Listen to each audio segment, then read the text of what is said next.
grade, I had finished a long and turbulent year of my life. I had just flunked out of the high school my brother Mario and older sister Ileana went to, so of course my 13-year-old ego was pretty bruised and I was embarrassed.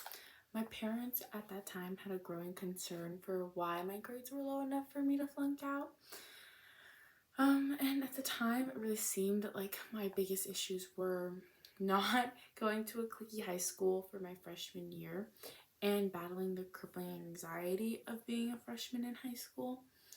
That was all, of course, until I realized that my brother was exactly 4 years older than me, and it never occurred to me that that meant that we were going to be in exactly the same place but in two completely different worlds.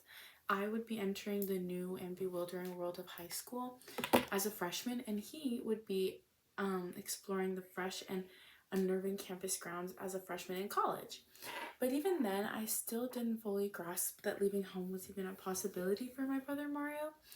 He'd always been a pretty soft and nurturing figure in my life. He always chose kindness when given the opportunity and was deeply uncomfortable at the thought of ever ruining someone's happiness or making them uncomfortable. And whenever my parents would ask him what his plans were for college, he would always say something about, I love home and I loved growing up here. I'm in absolutely no rush to get out of here. And I always believed him. I would never question my older brother. He was always honest and admirable.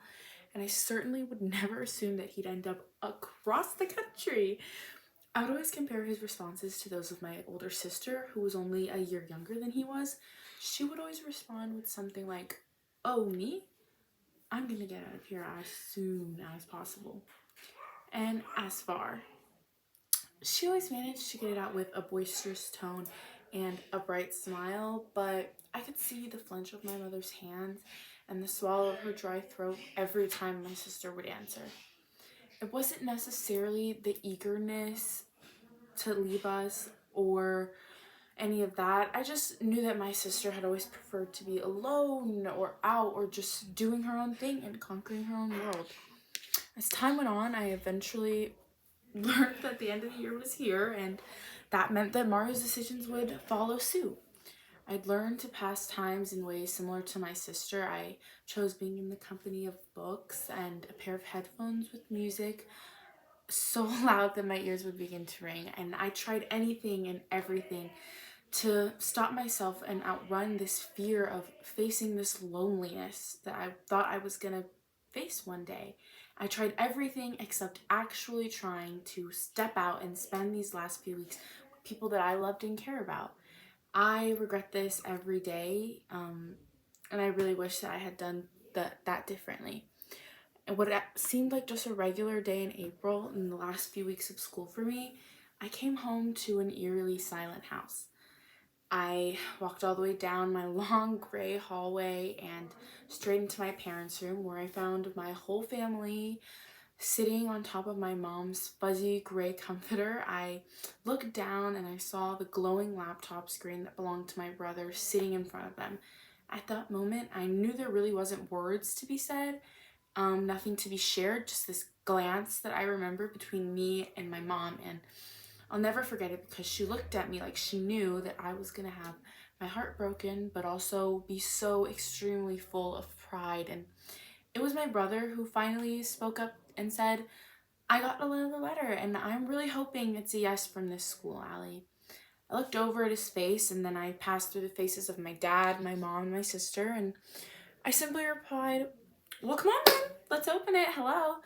And I joined them on the soft plush bed. And anyone who's ever been with someone while they opened a college letter knows that this next part happens pretty fast. I just remember reading that one very special word that everyone holds their breath for, congratulations. I heard the sharp inhale of my brother next to me and the loud, glorious shriek of my sister behind us.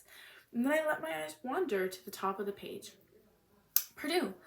That's what the top of the page read. Right, so this is when my heart stopped. My breath shortened and I felt this beating pulse behind my eyes.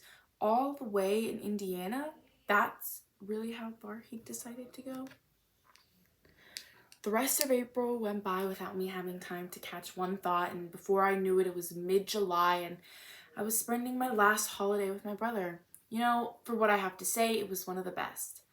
while I had this overwhelming and great fear of being alone, I had an even greater fear of sitting down and sitting around while all the people I loved around me were leaving.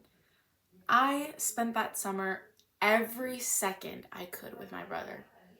We did cousin bonfires, dinners, movie nights. He even made the time to drive me every time I wanted to hang out with one of my friends or go somewhere. He always made that point.